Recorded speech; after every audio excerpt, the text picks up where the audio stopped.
नमस्कार सर्वांना, सविता किचनमध्ये आपणा सर्वांचं खूप खूप स्वागत आहे। आज बनवूया आपण झटपट असे कांदा पोहे।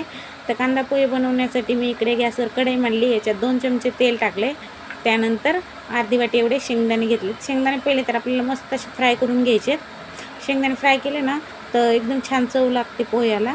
तर मस्त शेंगदाणे फ्राय होते। त्यानंतर याच्यामध्ये आपण 1 चमचा जिरे टाकले, कढीपत्ता।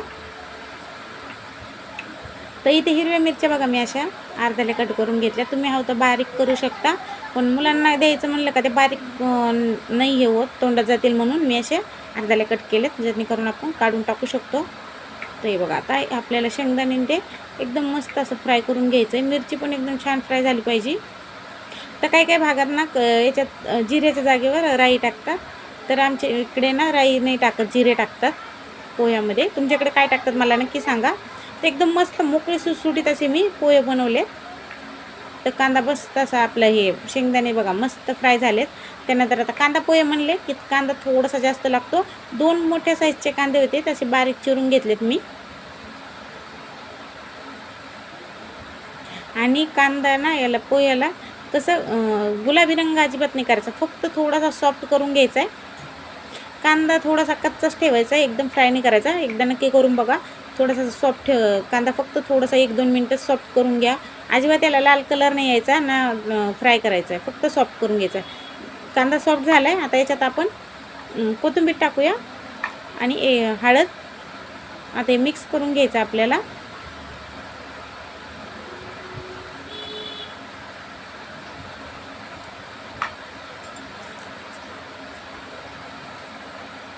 त्यानंतर इकडे चाळणीमध्येच बघा मी असे ना पोहे कधी पण बनवताना पोहे चाळणीत घेते, फक्त एकदा चाळून घ्यायचे आणि त्याच्यात काडी काही कचरा आहे का बघून घ्यायचं। त्यानंतर असे चाळणी त्याला वरून पाणी टाकून धुवायचे, एकदम असे धुवून घ्यायचे नाही, पाण्यात बुडून नाही घेत मी, फक्त याच्यावरून पाणी टाकते।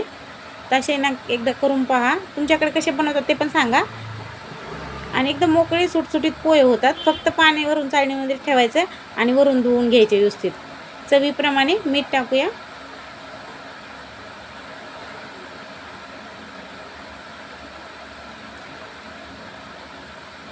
आता हे आपल्याला व्यवस्थित असे मिक्स करून घ्यायचे।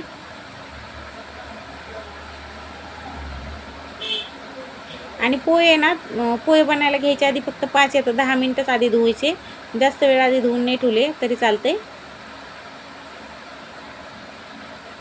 आता व्यवस्थित हे मिक्स झालेत बघा, बघू शकता तुम्ही। आता आपण याच्यावर झाकण मांडूया आणि आपल्याला फक्त 2 ते 3 मिनिटच वाफ द्यायची, जास्त वेळ नाही, फक्त 2-3 मिनिटच वाफ देऊया याला। तर इकडे आपल्या पोह्याला वाफ बसते तोपर्यंत इकडे बघा गरमागरम असा आपण चाय पण मांडला, एकदम मस्त गरमागरम चाय आणि पोहे, 1 नंबर नाश्ता। तर भरपूर असे अद्रक टाकून मस्त चाय बनवलाय। त्यानंतर बघा 2-4 मिनिटं झाले, तर पोहे पण आपले तयार झाले। आता आपण गॅस बंद करूया। तर तुम्ही बघू शकता एकदम मोकळे असे पोहे तयार झालेत आपले। आणि मी हमेशा अशा पद्धतीने बनवते, एकदम मस्त मोकळे। त्यानंतर आपण याच्यामध्ये लिंबू पिळूया। तर मी लिंबातल्या बिया काढून घेतल्या। गरमागरम पोहे आणि गरमागरम आपली चाय तयार आहे।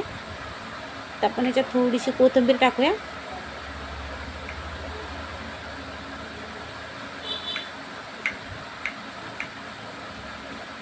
तर तयार झाले बघा आपले मोकळे सळसळीत असे कांदा पोहे।